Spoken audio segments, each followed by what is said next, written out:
Good morning, students. I am Dr. T.J. M.S. Raju, Department of Education, Sikkim University.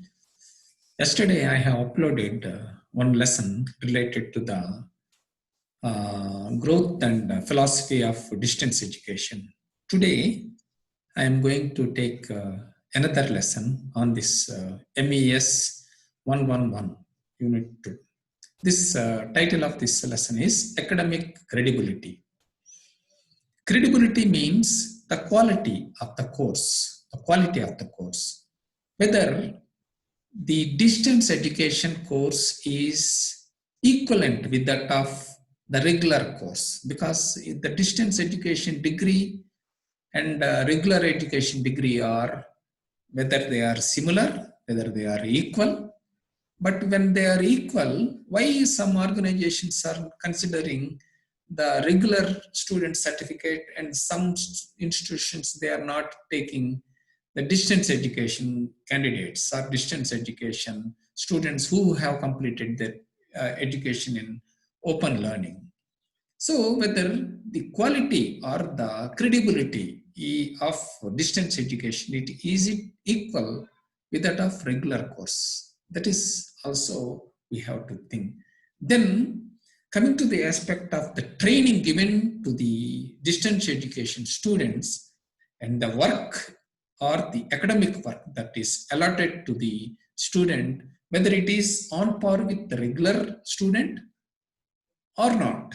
So that is also one of the second aspect we have to consider in measuring the academic credibility. And the third point is the influence of teaching and contact program, whether the regular teaching or the contact program, is it happen for these distance education students, or whether the student is attending regularly to the contact program. That is also, the attendance is also one of the most important thing related to the training given by this distance educational centers also. Then the next point is the syllabus related to the regular and distance education, whether the syllabus is equivalent with that of the distance education and the regular course syllabus is equivalent with that of distance education. So that also we have to consider. Generally, as per the university norms, whether it is a distance or regular course, the academic work or else the regular syllabus or else the curriculum, it is almost same. No question of the separate syllabus for distance education and separate syllabus for regular. But whether the training and the mode of conducting examinations, everything it is same, then why some partiality it is going to show towards this distance education? That we have to discuss. Then in the cultural bias, that is one of the second aspect in this distance education course. The first point is overall relative usefulness. That means many courses are running in distance education. So which course that we should opt? If the opted course is useful for us or not. So every course it is having its own significance or own importance. But coming to the aspect of the interest of the particular individual who is studying in this distance mode, so whether that course is useful to him. Suppose he is fond of teacher course, whether that course he is going to achieve, that is MA education, it is one of the teacher course, whether that course is useful to him or not. So that interest, it is depend upon the interest of that particular individual. Then the second point is partial relative usefulness. That is some subjects, they are having their own importance. Suppose some subjects like professional courses subjects, it is suppose if it is a library and mass communication, 1 degree it is there. So those who are achieving that degree, they will be appointed as the librarians or staff in the libraries. So whether that course, particular subject is useful to the individual or not. So that is the second issue related to this cultural bias. Then the third one is possibility of equality, whether the degree is equal with the regular mode. In the first slide also we have discussed whether it is equivalent on par with this regular student, or on equality or the credibility is equal on par with the regular degree. Like that, the individual has to think in this aspect also.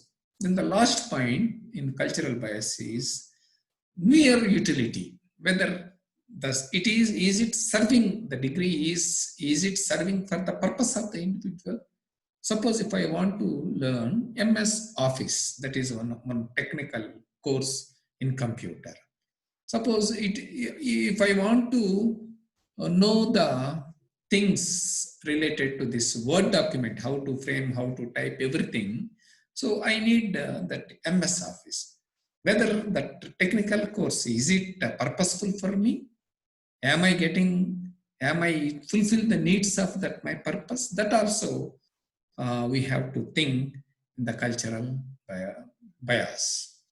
Then so many demerits we are having in distance education, because India is a developing country, and we are having not that much sufficient funds for the universities or the distance education centers to establish the things which are needed for the student. So the major demerits of this distance education, the first major lacuna is lack of library facilities, because library stores a lot of information for the students. So if any doubt arises for the student, they can go to the library and they can refer the books or refer the various resources. But for this uses of this library, that option, it is not there for the distance mode students. Then if it is a regular mode, the student can immediately clarify the doubt by asking questions to the teacher. But here it is in between the correspondent, the communication between the teacher and the student is like the correspondence or the letter or email. But there is a long gap between the questioning raised by the students and the answering by the teacher. So a long gap. So during this gap, maybe sometimes the student may lose interest, or sometimes the student may forget what he has sent that mail. That is one of the second demerit in this distance education. The third demerit is heavy social commitments. Generally, those persons, adults who are having a responsible positions, they will join in this distance mode courses. For them, there are so many, man is a social being, and he is having so many responsibilities related to his family and also related to his parents. He has to fulfill so many things related to his organization where he is working. So because of all these social commitments, it is also not possible for him to attend for all this type of contact courses or courses. So that is the third commitment. Then another major demerit is no immediate personal contact with teachers, because teachers are away from the person and they are away from the place. So that the personal contact, it is not possible to meet with the teacher. That is also one of the major demerit.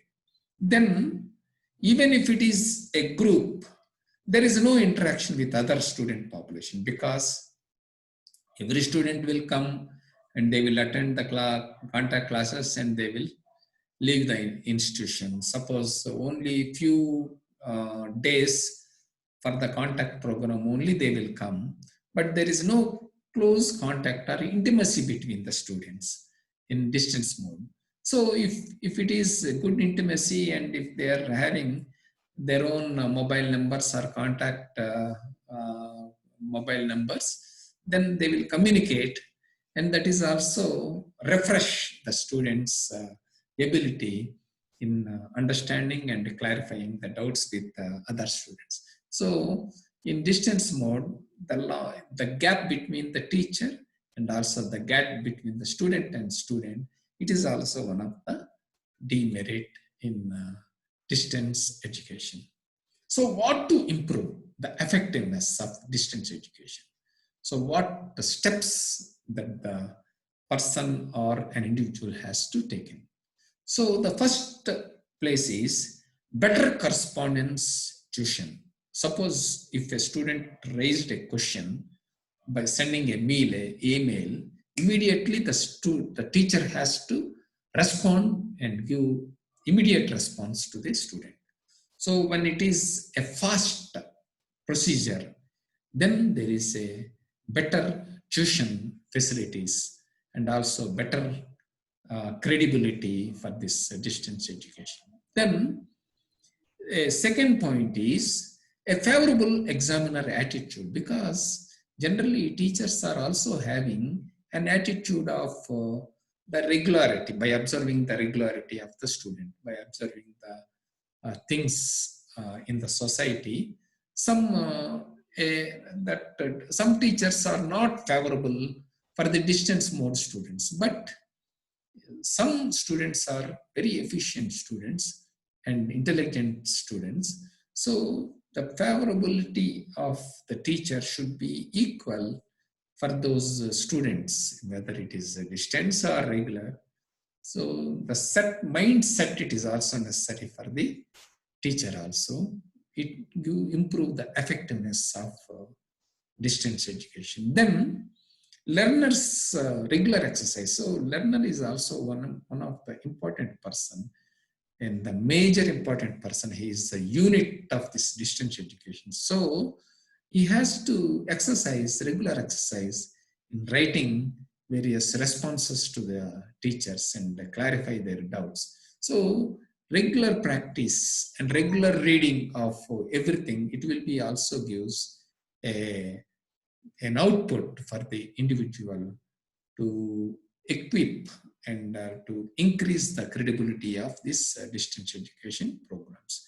Then the last point is teachers and learners dedicated commitment. If they are having their dedicated commitment for the profession as well as in the learning situation for the student and teaching situation for the teachers, if they are dedicated to their professions, then there is a possibility of more improvement in the courses of distance education. So these are all the things that can be upgrade the credibility of the distance education. So this is some of the things related to the credibility. So I thank you all, and all the best.